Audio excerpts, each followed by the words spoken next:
YouTube, welcome back to Scale Gokil Channel. Di video kali ini, gue lagi pengen ngebahas mengenai bodi Suzuki Katana MN86KS. Belakangan ini, bodi lagi rame banget di bengkelnya Om Nop. Udah beberapa klien yang minta untuk dibuatin bodi Suzuki Katana MN. Nah, bisa kita lihat di sini ada beberapa bodi yang udah dibangun oleh Om Nop.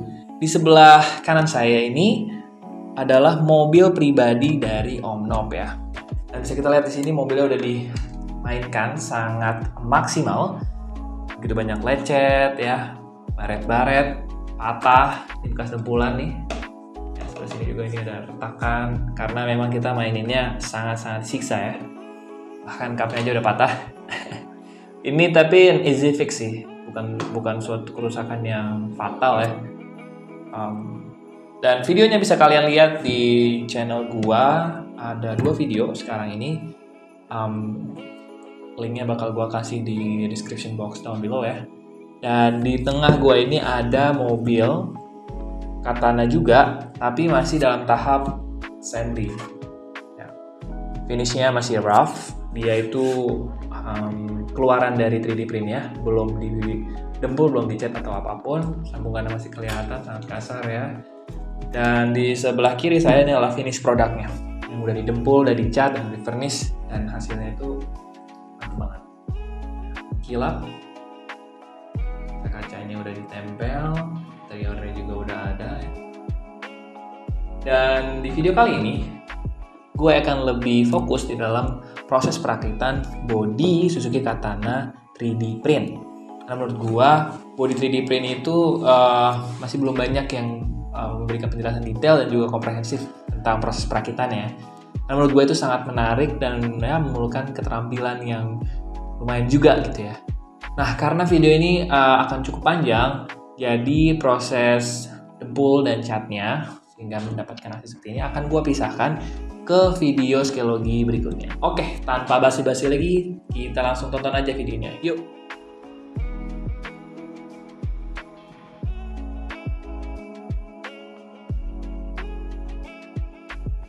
Nah, ini dia teman-teman, seluruh parts yang menyusun bodi Suzuki Katana 3D print. Pembagian partsnya ini menyerupai mobil aslinya. Kita punya grill, side panel depan, kap mesin, cowl and windshield, rocker panel, pintu samping, quarter panel belakang yang dibagi menjadi 2 atas dan bawah, atap, pintu belakang, pegangan bodi, dan juga bumper. Di bagian atas kiri di situ ada aksesoris-aksesoris kecil seperti wiper, handbrake, spion, dan lain-lain. Bagaimana proses pemasangannya? Yuk kita lihat aja. Seluruh parts yang kita gunakan di sini ini memiliki sistem interlocking, sehingga mempermudah kita dalam pemasangan.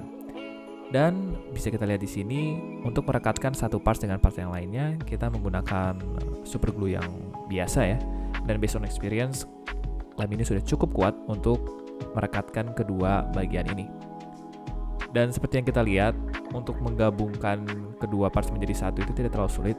Kita hanya perlu mengalign antara female dan male parts-nya dan digabungkan, kemudian dilem.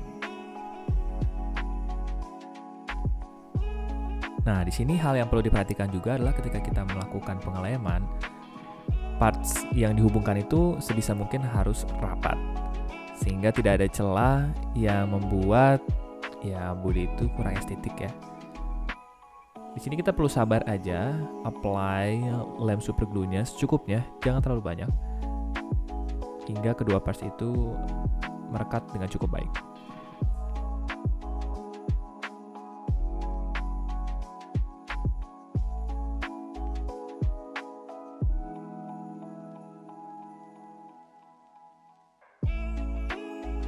Nah, dari proses perekatan yang sudah berlangsung, kita bisa lihat bahwa super glue ini diberikan baik itu di bagian luar maupun juga bagian dalam. Tentunya hal ini dilakukan untuk memberikan tingkat kerekatan yang paling tinggi, sehingga mencegah kedua parts yang dihubungkan itu pecah di saat kita bermain ya.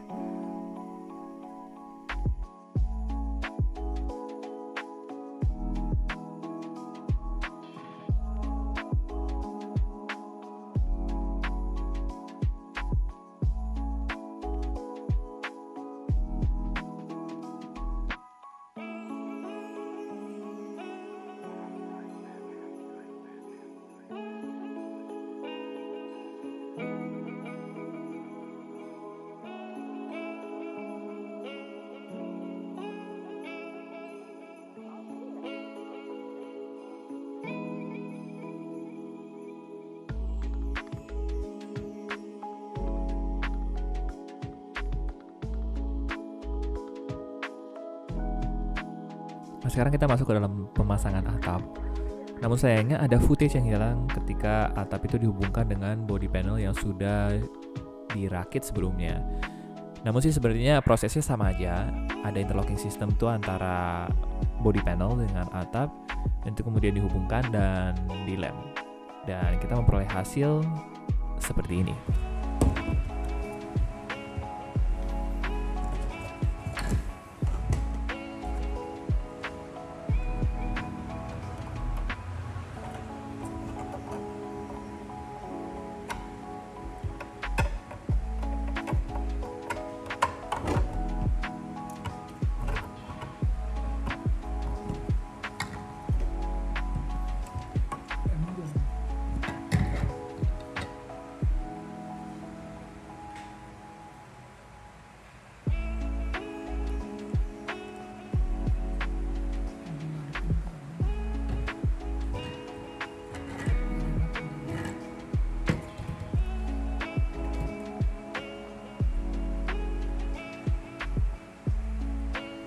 Nah, setelah pemasangan parts-parts yang baru saja kita lihat, sekarang kita melakukan pemasangan untuk bagian-bagian yang melibatkan engsel.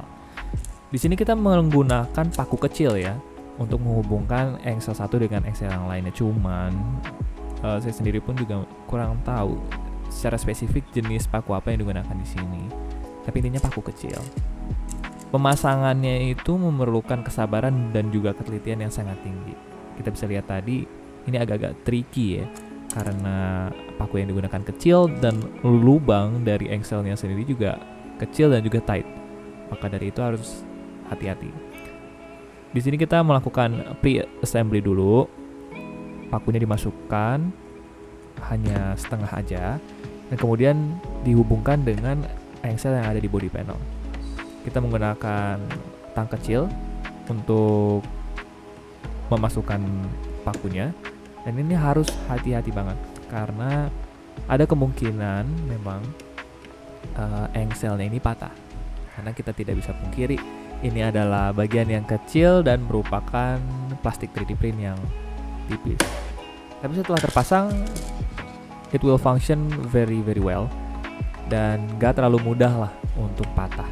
Seperti yang pengalaman kami lakukan gitu ya. Mobilnya dulu kebalik-balik, tapi pintu-pintunya sih masih bertahan ya.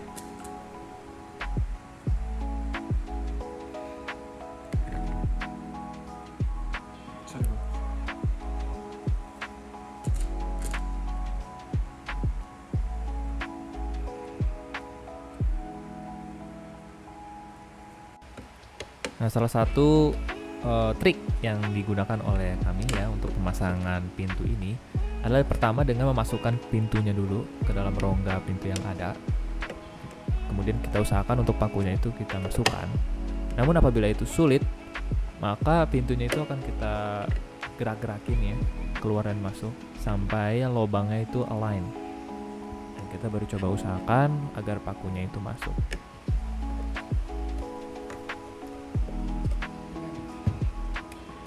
Di borborin tadi digedein.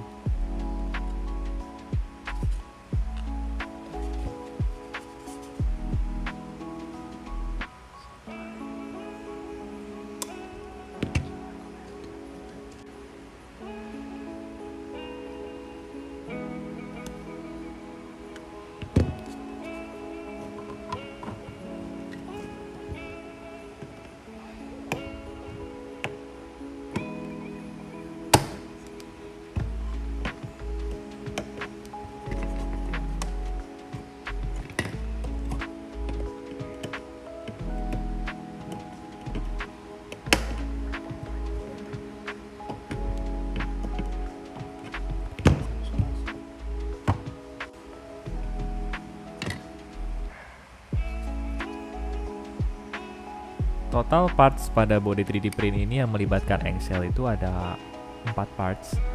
Yaitu yang pertama kap mesin, kemudian 2 pintu samping dan 1 pintu belakang. Di sini adalah bagian yang tricky dan perlu attention lebih ya, supaya engselnya itu nggak patah.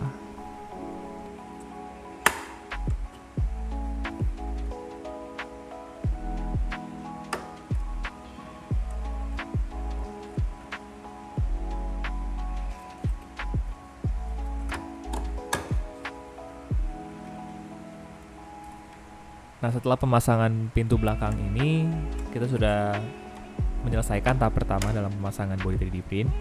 Seluruh panel-panel besarnya sudah terpasang, dan tahap selanjutnya adalah pemasangan interior. Yuk kita lihat aja prosesnya. Nah, parts yang sedang dibuat ini akan menjadi tatakan untuk deck interior body Suzuki Katana. Namun memang di saat pengambilan film ini, deck yang digunakan itu masih terbuat dalam PVC ya. Namun di dalam versi yang terbaru, parts ini sudah terbuat dari 3D print agar mempersingkat proses assembly ya, sehingga tidak perlu memakan waktu yang lebih banyak untuk membuat deck itu dari nol. Cuman ya karena sudah direkam dan memang sudah ada beberapa body Suzuki Katana yang menggunakan sistem deck PVC ini, ya kita tunjukin aja proses pembuatannya kayak gimana.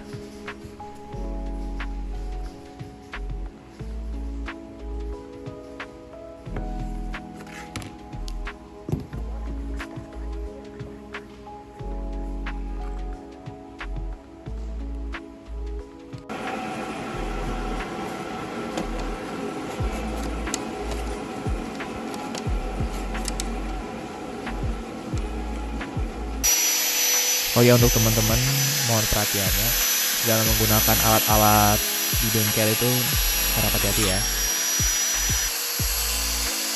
Jangan sampai melukai diri. Itu aja.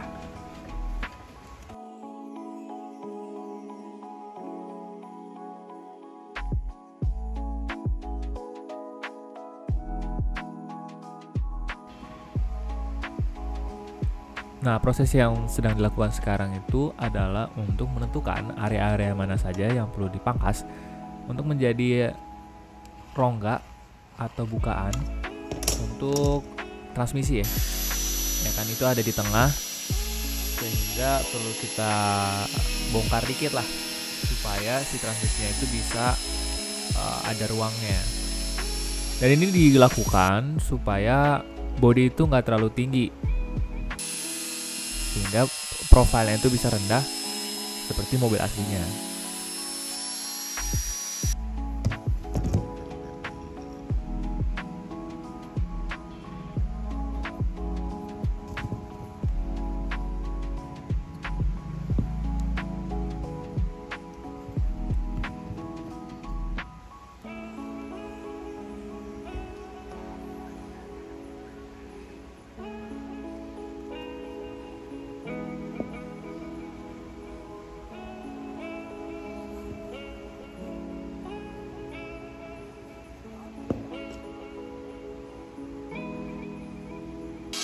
Nah, itu bentuk potongannya menyesuaikan bentuk transmisinya, sehingga nantinya transmisinya itu bisa fit ke dalam rongga itu dengan pas dan nggak perlu melakukan pemotongan yang berlebihan.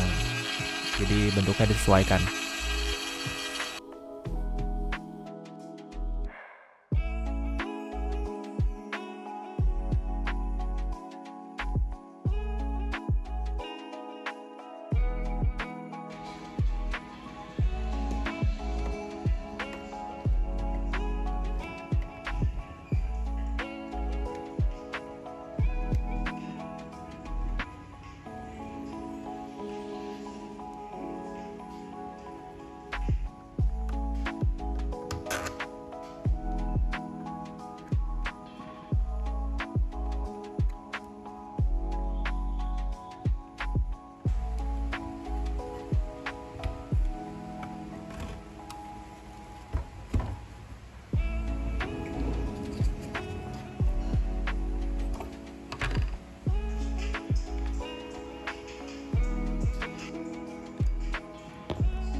Nah, teman-teman, body Suzuki Katana ini memang dibuat secara khusus untuk digunakan pada sasis MN, sehingga modifikasi terhadap sasis MN ini bisa dikatakan sangat minimal ya.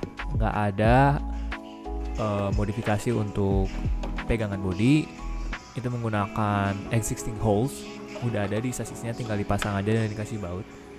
Dan perubahan pada sasis atau kit MN-nya sendiri itu cuma di motor dan servo.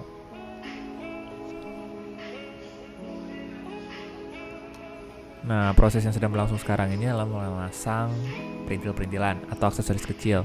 Secara khusus yang sedang dilakukan sekarang adalah pemasangan door trim. Ya. Sekarang kita masuk ke tahap pemasangan persneling dan juga kaca spion. Ya. Ini bagian besinya itu menggunakan jeruji besi yang diambil dari roda sepeda. Dipotong dan kita sesuaikan panjangnya untuk bisa digunakan menjadi persneling dan juga gagang spion.